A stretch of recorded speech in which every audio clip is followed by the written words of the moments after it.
महाविकास आघाडीचे नाशिक लोकसभा मतदारसंघाचे अधिकृत उमेदवार राजाभाऊ वाजे यांची जनसंवाद यात्रा सातपूर कॉलनी येथे साईबाबा मंदिर येथे दिनांक 13 एप्रिल रोजी सातपूर शहरात दाखल झाली। त्यावेळी सातपूरकरांनी या यात्रेचे जल्लोषात स्वागत केले। तसेच शिवसेना उद्धव बाळासाहेब ठाकरे गटाचे नाशिक महानगर प्रमुख विलास शिंदे तसेच महाविकास आघाडीतील घटक पक्षांच्या प्रमुख नेत्यांनी देखील या जनसंवाद यात्रेत मोठ्या प्रभागात सहभाग नोंदविला होता। दरम्यान या प्रसंगी राजाभाऊ वाजे, वसंत गीते, सुधाकर बडगुजर, गजानन शेलार, दत्ता गायकवाड, कॉम्रेड ठोंबरे, विलास शिंदे, नितीन भोसले, देवा जाधव, मायाताई काळे, हेमलता कांडेकर, उषाताई शेळके, धीरज शेळके, समाधान देवरे, योगेश गांगुर्डे, संतोष गायकवाड, नैना गांगुर्डे, निवृत्ती अण्णा इंगोले, बाळासाहेब जाधव, नितीन निगळ, प्रवीण नागरे, गोकुळ निगळ तसेच महाविकास आघाडीचे पदाधिकारी व कार्यकर्ते मोठ्या संख्येने उपस्थित होते। एखादा रस्ता हे मला वाटतं त्या कामाची एक गोष्ट आहे, परंतु सर्वसामान्य माणसांचे आयुष्य सुखकर होण्यासाठी ज्या धोरणांवर चर्चा केली पाहिजे, ज्या धोरणांवर विचार व्हायला पाहिजे, तो मला वाटतं होणं गरजेचं आहे। आणि म्हणून मला असं वाटतं की काम करत असताना अभ्यासाने काम केलं पाहिजे, अभ्यासवृत्तीने काम केलं पाहिजे। एखादं काम, एखाद्या गोष्टीची जाणीव, एखाद्या गोष्टीची माहिती आपल्याला नसेल तर ज्यांना माहिती आहे त्यांच्याकडून विचारून घेण्यात काही लाज शरम वाटली नाही पाहिजे, ही माझी भावना आहे। मला उमेदवारी देऊन आदरणीय उद्धव साहेबांनी मला निष्ठेचं फळ दिलेलं आहे अशी माझी जाणीव आहे। कसं ठरेल ही जबाबदारी माझी, आणि म्हणून आम्ही आपल्याला विनंती करण्यासाठी आलेलो आहोत। आदरणीय उद्धव साहेब असतील, आदरणीय शरदचंद्रजी पवार साहेब असतील, भारतीय राष्ट्रीय काँग्रेसचे सर्व नेतेगण असतील, या सर्वांनी विचार करून माझी उमेदवारी फायनल केलेली आहे। आणि म्हणून ही उमेदवारीचं सोनं कसं होईल, या संधीचं सोनं कसं करता येईल याची जबाबदारी माझी आहे। त्याच्यासाठी अथक मेहनत मी करतोय आणि आपली भरपूर साथ मला मिळते आहे। अशीच साथ 20 मे पर्यंत मिळत राहू आणि 20 मे नंतर माझी जबाबदारी आपल्याला साथ देण्याची राहील असा विश्वास मी आपल्याला देऊ इच्छितो। माझी निशाणी मशाल आहे आणि मशालीच्या चिन्हासमोरील बटन दाबून 20 मे रोजी होणाऱ्या निवडणुकीत मला आपल्या सेवेची संधी द्यावी ही विनंती करतो। निशाणी नवीन आहे म्हणून मशाल ही निशाणी सर्वांपर्यंत पोहोचली पाहिजे ही अपेक्षा व्यक्त करतो। थांबतो।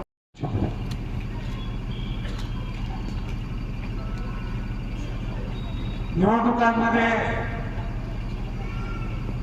आज होणारा खर्च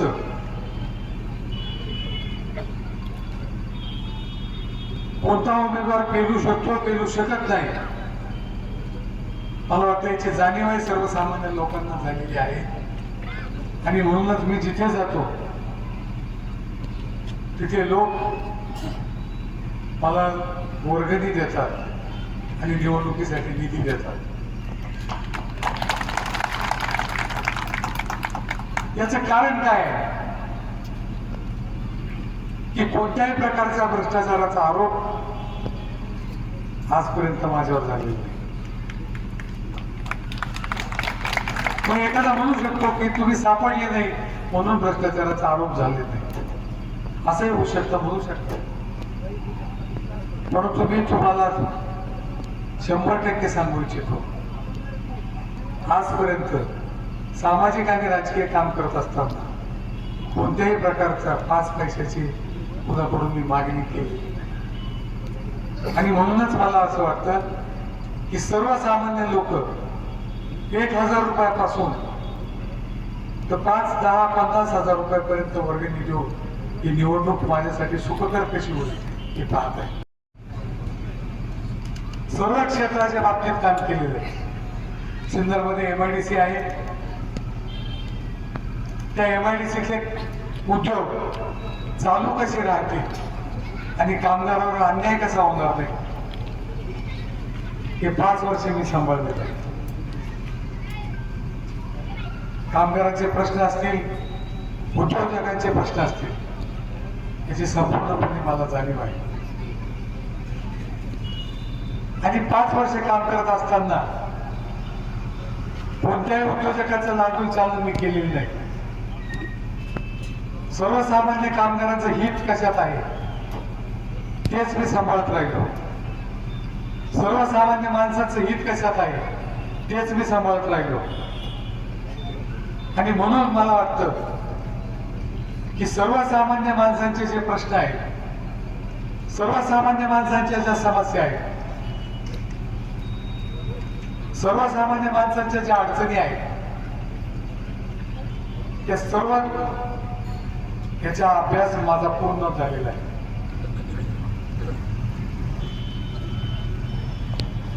लोकसभेचे सदस्य म्हणून काम करत असणारे लोक लोकसभेत आपण कशाबद्दल बोलतो, आपण कोणते विषय मांडतो आणि विकास कामं करत असताना कोणते विकास कामं करतो, मला वाटतं याला काहीतरी मर्यादा असायला पाहिजे. माझी भूमिका आपल्यापर्यंत समजली पाहिजे. मी महाविकास आघाडीचा उमेदवार कसा झालो याबाबत आपल्याला माहिती मिळाली पाहिजे, जेणेकरून आपली मतं बनवताना आपल्याला त्याचा उपयोग व्हावा, हा त्या मागचा हेतू आहे. मी आपल्याला सांगू इच्छितो की मी कोणत्याही प्रकारे लोकसभेची उमेदवारी कोणाकडेही मागितली नव्हती.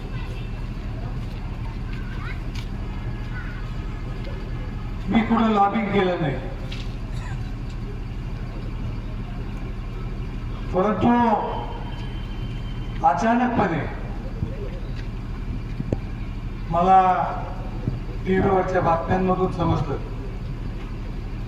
की शिवसेना उद्धव बाळासाहेब ठाकरे या गटाचा, या पक्षाचा मी लोकसभेचा उमेदवार आहे. आणि मग या सर्व नेत्यांच्या आधाराने, या सर्व नेत्यांच्या पाठिंब्याने ही लढाई लढण्याचा निर्धार 27 तारखेला केला आणि आदरणीय उद्धव साहेबांचे आशीर्वाद घेऊन मी कामाला लागलो.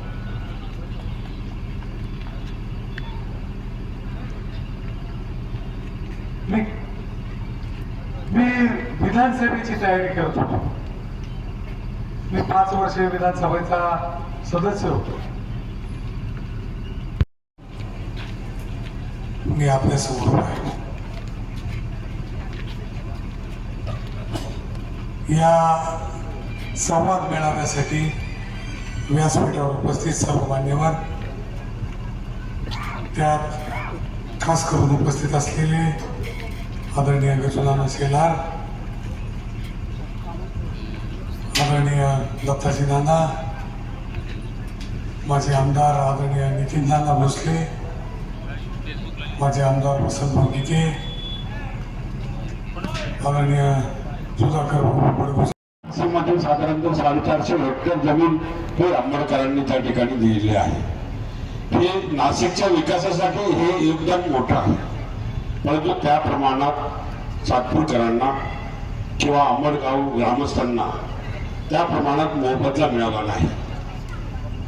ज्या पद्धतीने शासनाने आतापर्यंत धोरण त्या ठिकाणी ठेवलेलं आहे, 5 पट, 6 पट, 7 पट, काही ठिकाणी 10 पट रेडी रेकनरचे पैसे मिळतात. त्यावेळेस जमीन भूसंपादन झाली त्यावेळेस रेडी रेकनरचा 1 पट रक्कम त्यावेळेस शेतकऱ्यांना मिळालेली आहे. त्या खासदारांनी कुठलंही काम ह्या विभागामध्ये या सातपूरकरांसाठी किंवा या परिसरासाठी एकही काम त्या खासदारांनी या ठिकाणी आणलेलं नाही. आणि 10 वर्ष या मतदारसंघाने प्रचंड बहुमत या ठिकाणी दिलेलं आहे. ज्या 6 विधानसभा मतदारसंघातनं एवढे मतं दिले नाही तेवढे मतं ह्या मतदारसंघातनं त्या ठिकाणी दिले. 1,44,000 मतं मागच्या निवडणुकीमध्ये दिले आणि 1,04,000चं लीड ह्या मतदारसंघातनं सातपूर आणि सिडकोकरांनी त्या ठिकाणी दिलं. परंतु त्या बदल्यामध्ये 10 वर्ष खासदारकी दिल्यानंतर या विभागाच्या समस्या त्यांनी सोडवल्या पाहिजे होत्या. ज्यावेळेस शहर विकास आराखडा या ठिकाणी मंजूर झाला त्यावेळेस सुद्धा 350 एकर जमीन ही आरक्षणाच्या पोटी काही कारण नसताना आरक्षित केली गेली आणि त्यावेळेस 259.83 चौरस किलोमीटरचं शहर असताना ते चुकीचं मॅपिंग त्या ठिकाणी केलं गेलं. 283.81 चौरस मीटरचा शहर विकास आराखडा केला गेला आणि 2500 हेक्टर जमीन ही जास्तची दर्शवली गेली आणि त्याच्यामुळे आरक्षणाचा रेशो हा त्या प्रमाणात त्यावेळेस टाकण्यात आला. कामं केली असतील तर तिकिटासाठी इतकी वनवन बघावी लागली नसते. त्याला नितीन नानांनी सांगितलं की ज्या पद्धतीने आज विकास केला असता तर तो विकासाचा निश्चितपणाने त्याला फायदा झाला असता. त्याला तिकिटासाठी वेटिंगला ठेवलं नसतं. ज्या पंतप्रधानांचं मोदींचं नाव घेतात त्या पंतप्रधान मोदींचे आदेश होते की खासदारांनी एक गाव दत्तक घेतलं पाहिजे. ते हे गाव दत्तक घेतलं अंजनेरी. अंजनेरी हे मॉडेल बनवणार म्हणून अशा वल्गना केल्या, लोकांना सांगितलं, पण अंजनेरीची अवस्था काय आजही ते डेव्हलप झालं नाही. म्हणजे तुम्ही मोदींनी केलेली कमिटमेंट सुद्धा तुम्ही पाडू शकत नाही तर तुमचा तिकिटाचा विचार कसा होईल आणि तुमचा विचार जनता कशी करेल, पुन्हा तुम्हाला निवडून कसं देऊ शकत नाही. रेल्वेचा कारखाना, मिल कारखाना भूमिपूजन झालं, आज त्या ठिकाणी कारखाना उपस्थित नाही. इलेक्ट्रिक हब म्हणून सह्याद्री पिंपरीच्या दिशेने त्या ठिकाणी भूमिपूजन झालं, तो कारखाना तिथे दिसत नाही.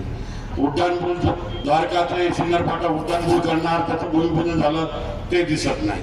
हेमाळपंथी मंदिर, जुने पुरातन काळाचे मंदिर त्या ठिकाणी नवीन करणार म्हणून भूमिपूजन झाले, ते भूमिपूजन करून ते आजही तसेच प्रलंबित पडलेले आहेत. अंजनेरीचे मंदिर नाही केले, त्र्यंबकचे मंदिर नाहीत केले, सुंदरनारायण मंदिर आजही अपूर्ण अवस्थेत आहे. कुठलं काम केलं तुम्ही की लोकांना सांगू शकतात? मला असं वाटतं एकही काम केलं नाही. हा भयंकर आहे. ज्या ठिकाणी 2200 रुपये घरपट्टी होत होती त्या ठिकाणी 22,000 रुपये घरपट्टी झाली आहे. जुन्या घरधारकांना ठीक आहे, पण नवीन जे फ्लॅट निर्माण होणार आहे या शहरामध्ये त्याला 2200 रुपये घरपट्टीऐवजी 22,000 घरपट्टी लागणार आहे. ते कोणाचं पाप आहे? हे तुमचंच पाप आहे. तुम्ही हे वल्गना केल्यात की आम्ही कमी करणार घरपट्टी, नाही करू शकले. सिडकोचे 28,000 घरं आणि महाडाचे 2200 घरं हे घरं फ्री होल्ड करणार म्हणून सांगितलं होतं. मुख्यमंत्र्यांनी देवेंद्र फडणवीस मुख्यमंत्री असताना त्यांनी वल्गना केली होती, जाहिरात केली होती, कमिटमेंट केली होती, आमदारांनी पत्र दिले होते, परंतु ते 28,000 घरं आणि महाडाचे 2200 घरं हे फ्री होल्ड झाले नाही, स्वतःच्या मालकीचे झाले नाही. आजही तसेच प्रलंबित आहे की 99 वर्षाच्या करारावरती दिलेले आहेत. ते मालकी हक्क तुम्ही दे, त्या निश्चितपणाने पुढील काळामध्ये आपण पूर्ण करण्याचा पुरेपूर प्रयत्न करू. आज राजाभाऊंना 20 मेला प्रचंड बहुमताने विजयी कराल अशी अपेक्षा व्यक्त करतो. राजाभाऊ ज्यांनी पक्ष फोडले, ज्यांनी नगरसेवक फोडले, आमदार फोडले, खासदार फोडले, तिथं कुठं थांबलं, यांनी कुटुंबही फोडलं. यांना धडा शिकवण्याची वेळ आहे. जातीपातीचं विष ज्यांनी पेरलं त्यांना गाडायची ही निवडणूक आहे, एवढी तुम्हाला कळकळीची विनंती करतो. समाजामध्ये भांडण लावले, त्यांनी धनगर समाजाला सांगितलं तुम्ही आंदोलनात उतरा, ओबीसीला सांगितलं तुम्ही आंदोलनात उतरा. मराठा समाजाचा एक सर्वसामान्य कार्यकर्ता ज्याचं नाव जरांगे पाटील आहे, हजारो लोक त्याच्या पाठीमागे निघाले, लाखो लोकांनी त्याला साथ दिली, करोडोच्या लोकांनी त्याच्या पाठीमागे निघाले, त्यांनी नेतृत्व केलं. कशासाठी? काही प्रश्न होते म्हणून केलं. 100 पोरांनी आपले जीव त्या ठिकाणी गमावले. आपण बघतोय शेतकरी आत्महत्या करतोय, कामगार आत्महत्या करतोय, ठीक आहे, पण मला नोकरी मिळाली पाहिजे, माझ्या मुलाला नोकरी मिळाली पाहिजे, आम्हाला आरक्षणाचा हक्क द्या. हा त्यांचा हक्क मागण्यासाठी सुद्धा या महाराष्ट्रामध्ये जर आंदोलन करावं लागत असेल आणि बळी जात असतील तर त्याला कारणीभूत कोण आहे हे सुद्धा आपल्याला त्या ठिकाणी विचार करायची गरज आहे. सगळ्याच ठिकाणी उत्स्फूर्त प्रतिसाद आपल्या उमेदवाराला असल्या कारणाने प्रत्येक ठिकाणी त्यांचं औक्षण होते, फटाक्याची आतिषबाजी होते, पुष्पवृष्टी होते आणि मग उमेदवार जो असतो त्याचा आपण जो काही वेळ दिलेला असतो समोरच्या ठिकाणी मिटिंगला किंवा सभेला कधी वेळेत पोहोचू शकत नाही. अर्थात राजाभाऊ वाजे म्हणजे तुमच्या आमच्या मनातलं एक सच्चा, एक इमानदार, माणसांमधला माणूस असा उमेदवार महाविकास आघाडी आणि शिवसेनेने या ठिकाणी दिला. त्याबद्दल सर्वप्रथम मी सर्व आघाडीच्या नेत्यांचे आणि माननीय उद्धवजी ठाकरे साहेब यांचं मनापासून भूमिपुत्र आहे, त्यांना मात्र नोकऱ्या नाही. मग यांनी परत गुजरातला जायचं का? राजाभाऊ आपल्याकडनं फार अपेक्षा आहे. आमची अपेक्षा एवढीच आहे, हे कामं होत राहतील.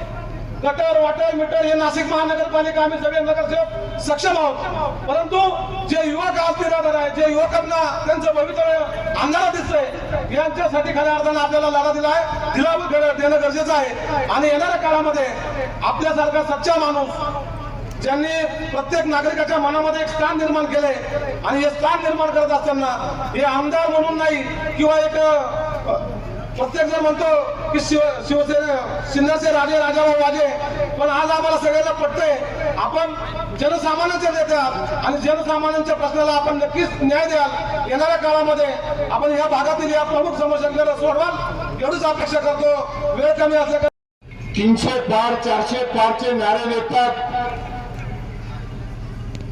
या ठिकाणी बाबासाहेबांनी जी सर्वसामान्य माणसाला अधिकार दिला, श्रीमंत असो गरीब असो, त्याला मताचा अधिकार दिला, आपला नेता निवडण्याचा अधिकार दिला, ही घटना पायदळी तुडवण्याचं काम या ठिकाणी या महायुतीचं केलेलं आहे. आज जर का बघितलं तर महाराष्ट्रामध्ये, महाराष्ट्र राज्याची परिस्थिती बघा, देशातील इतर राज्यांची परिस्थिती बघा.